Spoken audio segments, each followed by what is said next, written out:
दुनिया की सभ्यताएं और संस्कृतियां बनी हैं विचारों से, और विचार जो एक बार पैदा हो जाते हैं वो मरते नहीं हैं। ये अगर किसी को गलतफहमी हो तो वो अपने आप को साफ कर ले। ये अवश्य होता है कि समय पाकर, परिस्थिति पाकर कोई विचार प्रखर हो जाता है, कोई दब जाता है। ऐसे विचारों से मुझको लगता है विश्व भर में यदि किसी देश को सबसे ज्यादा सामना करना पड़ा तो वो है भारतवर्ष। कुषाण, हून और जाने कौन कौन कहां कहां से आए, आक्रमण किया, आके यहीं बस गए, यहीं के हो गए। अब वो कौन है और हम कौन है फर्क कर पाना मुश्किल हो रहा है। इसके लिए एक शब्द है अंग्रेजी में, वर्मा जी कहेंगे पैलिम्पसेस्ट। पैलिम्पसेस्ट कहते हैं कि ता परता इसियों ता लगा दीजिए, फिर भी ऊपर के तरह से नीचे वाले तह की लिखी हुई चीज कुछ न कुछ पढ़ी जा सके, बिल्कुल समाप्त नहीं हो पाता है। ये है भारतीय सभ्यता। वो कभी समाप्त नहीं हुई, वो हमेशा पढ़ी जा सकती है और पढ़ी जाती रहेगी। भारतीय सभ्यता का जो यह विलक्षण गुण है वो छोटे पैमाने पर हम दुनिया में भी देख सकते हैं। पता नहीं हिंदुओं का राज्य यहाँ कैसा था, लेकिन अशोक ने उस पर भी काम किया था। उसकी चर्चा कर लेता हूँ थोड़ा सा भी। उसने किताब लिखी थी, मुझको कहा था, मैं ढूंढ रहा हूँ, पांडवों के अज्ञातवास का मुखरित मौन। उस किताब के माध्यम से उसने ये मान्यता स्थापित करने की कोशिश की कि अज्ञातवास में पांडव इसी क्षेत्र में रहे, और विराटनगर तो है ही, लेकिन वो विराटनगर नहीं जहाँ आज है, उसके बगल में था पिछला विराटनगर जहाँ भीम वगैरह रहा करते थे, युधिष्ठिर, पांचों भाई और द्रौपदी रहा करते थे। तो अशोक ने उस पर भी काम किया, और छोटी सी किताब एक काल्पनिक तौर पर भी और हर जगह जाकर भी। ये अशोक की विलक्षणता थी कि वो जिस किसी भी जगह के बारे में पढ़ता था वहाँ जाके जानना चाहता था ये क्या है। भारतीय सभ्यता और पूर्णिया की सभ्यता की, पूर्णिया ने भी बड़ा स्वागत किया है। और जैसा कि किसी ने कहा कि पूर्णिया तो माइग्रेंट्स का ही बनाया हुआ है, जो अप्रवासी हुए उन्होंने ही आकर पूर्णिया को बनाया। उसका एक उदाहरण अभी बैठे हैं हम लोग के बगल में, इनके पिताजी। छोटी सी बात से शुरू करके HMT घड़ियों का कारोबार शुरू करके और कहाँ से कहाँ पहुँचा दिया। और आज अगर पूर्णिया को बाहर में बहुत सारी बातों के लिए जाना जाता है तो उसमें एक महत्वपूर्ण बात विद्या विहार विद्यालय भी है। तो उस पूर्णिया के संदर्भ में कुछ भी किया जाए कम है। मैं राष्ट्रवादी सोच की एक बात का उदाहरण करूंगा जो कन्हैयालाल मानिकलाल मुंशी कौन एक पत्रिका निकाला करते थे। तो उसका टैगलाइन आनो भद्रा कर्तव्यो यंतु, let noble thoughts come from all sides. अच्छे विचार चाहे जहाँ से आवे, हम विचारों का सम्मान करते हैं, विचारों से संबंध करते हैं, विचारों से आदान प्रदान करते हैं, संवाद करते हैं, और तब एक सभ्यता बनाते हैं। एक बार एक बनारस के चित्रकार आए, अशोक के पिता का चित्र बनाने के लिए मेरे पिताजी ने उनको दिया। तो चित्र को देखते ही वो चित्रकार कहता है, अरे ये तो बड़ा मुस्कुराता हुआ चेहरा है। ये मुस्कान एक विशिष्टता थी जो अशोक के चेहरे पर भी हमेशा विद्यमान थी। आप कभी भी मिलते तो लगता है जैसे वो तरोताजा है, वो कभी बासी नहीं होता था, कभी थका नहीं होता। और कुछ बातें तो सब लोगों ने कही कि वो सिर्फ फिजिक्स का स्टूडेंट नहीं था, वो सिर्फ इतिहास भूगोल नहीं जानता था, वो नदियों और फ्लोरा और फौना इनके बारे में नहीं जानता था, वो पता नहीं कौन सी चीज़ नहीं जानता था। उनकी किसी भी चीज़ के विषय में पूछ लेते वो एनसाइक्लोपीडिया था।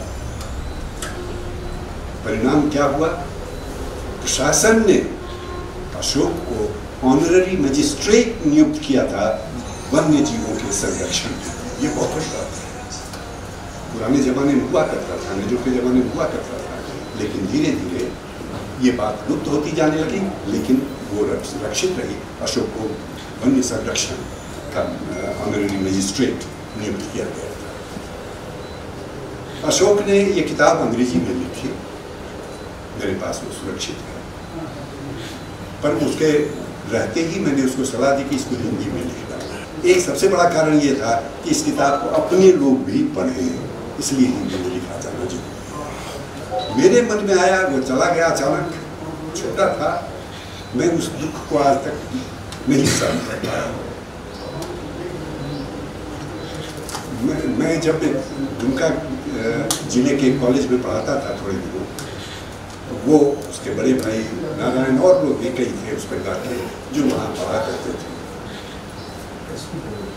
तो ज़्यादा संपर्क बड़ा मेरा भाई था ही, सगा मेरा भाई था, कोई दूर का नहीं है, लेकिन संपर्क वहाँ रहने से कुछ ज़्यादा बढ़ा। फिर बाद के वर्षों में मैं मिथिला विश्वविद्यालय में विभागाध्यक्ष हो गया, अशोक भी वही पढ़ता था और भी संपर्क बढ़ा।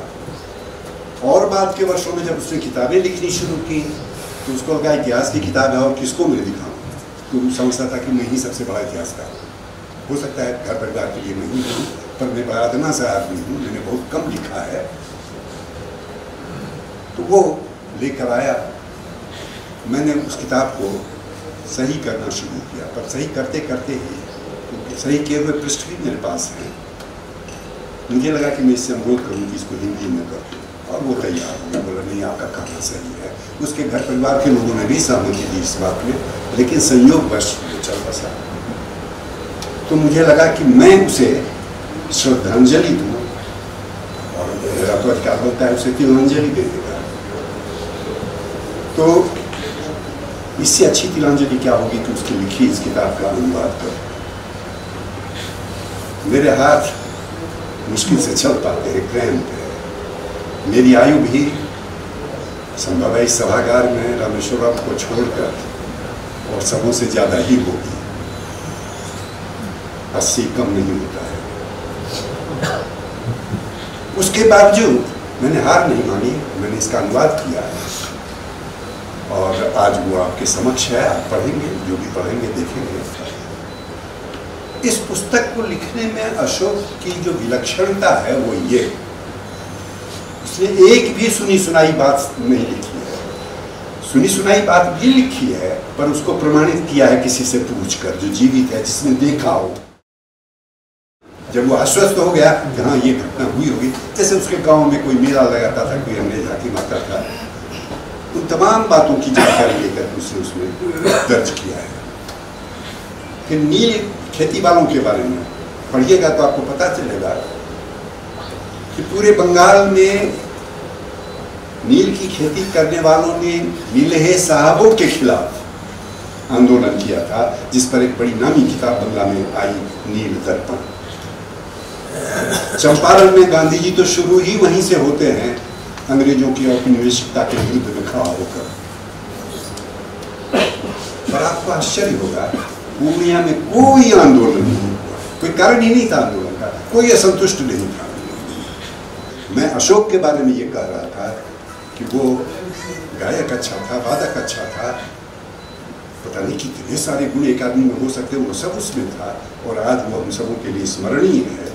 और प्रोफेसर साहब ने जो बात कही थी कि अनेक शोध हो सकते हैं इस पुस्तक के आधार पर, मैं भी कहता हूँ आप किसी भी दृष्टिकोण से शोध करना चाहें, राष्ट्रवादी दृष्टिकोण से, समाजवादी दृष्टिकोण से, उपयोगितावादी दृष्टिकोण से, जिस किसी भी दृष्टिकोण से, और दृष्टिकोण की ही बात करूंगा तो मुझको तो 50 मिनट तो आता ही है बोलना, तो बोलता रह जाऊंगा।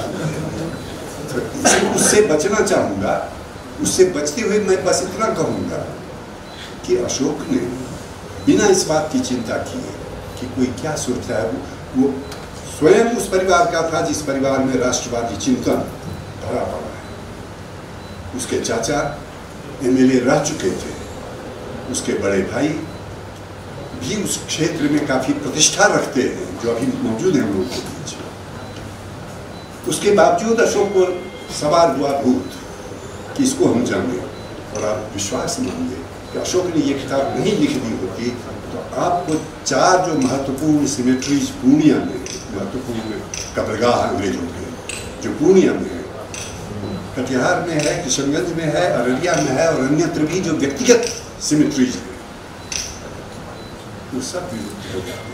अशोक शायद ऐसे किस्म के आदमी थे जो कानूनों को लेकर जा सकते थे। जब आप उस किताब को पढ़ेंगे, अगर वो किताब मुझे मिल गई कहीं तो मैं देखूंगा, पांडवों का मुखरिता ज्ञातवास, वो एक एक उस जगह पर जाते हैं जहाँ पांडव कहीं रहे होंगे। शायद आप सभी जानते हो कि पांडवों के अज्ञातवास की जगह थी मत्स्य प्रदेश, जिसकी राजधानी विराटनगर थी, और मत्स्य प्रदेश कहते हैं राजस्थान में है। अब बताइए, मछली खाते हैं पूर्णिया के लोग, अब मत्स्य प्रदेश राजस्थान कहाँ से चला गया? होना तो चाहिए पूर्णिया ही में, कम से कम मछली की दृष्टि से और किसी दृष्टि से ना भी। मुझे लगता है कि अशोक ने उस दिशा में भी एक हिंट देकर छोड़ा है जो खोज किए जाने योग्य है। इस दृष्टिकोण से श्री के साथ पूर्णिया कॉलेज का जो MOU पर हस्ताक्षर हुआ है, उसके लिए मैं पूर्णिया कॉलेज का और यहाँ के अधिकारियों का आभारी हूँ। आपका क्या लाभ होगा ये तो प्रिंसिपल साहब ने बताया, हमको कोई लाभ नहीं चाहिए, बस ये कि जो भी रिसर्च करना चाहे हमारे यहाँ आवे, और हमसे जो भी मदद लेना चाहे हम देने को तैयार हैं। कम से कम मैं जब तक जीवित हूँ पूर्णिया के विषय में बहुत इस तरह से पुराने जो हेरिटेज होते हैं, जो विरासत होती है, उसके संरक्षण की जरूरत होती है। एक बड़े नामी हुए हैं यूनानी, बल्कि रोमी दार्शनिक, रोम के रहने वाले थे, बाद में यूनान में वो एरिस्टोटल प्लेटो से पढ़ने जाया करते थे, लेकिन अभी नहीं सुना हमें लगता है। उन्होंने एक बड़ी अच्छी बात कही कि जो अपनी विरासत को नहीं जानता है वो शाश्वत शिशु है। किसी आग्रह के कारण हम यदि अपनी विरासत को नहीं पहचानना चाहें तो ये दुर्भाग्य होगा हमारा। अशोक ने वस्तुतः बहुत बड़ा काम किया। आप पूर्णिया की किसी नदी के बारे में मुझसे बात कर, किसी भी नदी के बारे में, और घंटों आपसे बात कर सकता था। आज अगर कोई दूसरा व्यक्ति बात कर सकता है उस पर, तो वो बहुत बड़े इंजीनियर हैं, और इसी विषय में उनको विशेषज्ञता प्राप्त है, दिनेश कुमार मिश्र। लेकिन अशोक कुछ नहीं था, वो तो फिजिक्स का स्टूडेंट था, एक साधारण कॉलेज में जहाँ उसकी नौकरी भी पक्की नहीं की गई। तो अशोक को, जैसा मैंने कहा, मैं श्रद्धांजलि क्या दूंगा, बहुत प्रिय था। उसको देखना ही अपने आप में एक सुखद आनंद होता था, और उसने एक अच्छी सी किताब लिखी। इस किताब को लिखने में, जैसा मैंने कहा कि बहुत सारे लोगों ने लिखा, बुकन हंटर या किसी राय चौधरी, तो मेरे पिता की लिखी बहुत ही अच्छी किताब है, origin, rise and decline of permanent settlement in Purnia. उस किताब का तो उसने अनुवाद भी कर दिया हिंदी में, अंग्रेजी में किताब है, उसने हिंदी में अनुवाद किया। और फिर मेरी पूरी किताब जो हिस्ट्री ऑफ पूर्णिया पर है, थोड़े ही पीरियड का है, 18वीं शताब्दी मात्र का है, उसको उसने पढ़ी। लेकिन उससे वो संतुष्ट नहीं हुआ। वो हर जगह पर जा करके वहाँ के लोगों से बात करके, ऐसी किताबों में कुछ ऐसी छोटी बात आपको मिल जाएगी जो आने वाले दिनों की बड़ी बातों का सूत्रपात करता है, जो आने वाली बड़ी बातों का एक दिग्दर्शन कराता है, निर्देशन करता है। तो उस दिशा में भी बढ़कर हम देखें, शायद कोई बात मिल जाए। इस पुस्तक के माध्यम से तो शोध किया ही जाना चाहिए। मुझे कभी कभी लगता है अशोक स्वयं शोध करने योग्य विषय है, अशोक का पर शोध किया जाना चाहिए। शायद अररिया में कुछ शोध करना चाहें। मैंने कुछ नहीं किया है इस किताब में, सब अशोक का है। संपादन नाम इसलिए दिया, उसमें अगर गलती रह गई, जो गलती एक दो बताई गई, मैं ले सकूँ अपने ऊपर। अनुवाद हूबहू जो शब्द उसके अंग्रेजी में, उसके लिए मैं जो तत्काल सोच सकता था वो शब्द मैंने रखे हैं। मैंने अपनी ओर से कुछ नहीं किया है, सब अशोक का किया गया है। जैसा मैंने कहा, ये पुस्तक अशोक ने अपनी माँ को समर्पित किया, यानी मेरी दीदी, जिसको बुआ फुआ जो भी कहते हुआ, उस माता को, और उसके साथ साथ इसमें अशोक से ज़्यादा मेरा है। मैंने नहीं सोचा कि ये समर्पण नहीं को होना चाहिए, और उन तमाम लोगों को होना चाहिए जो चाहते हैं कि पूर्णिया के विषय में और जानकारी हासिल की जाए।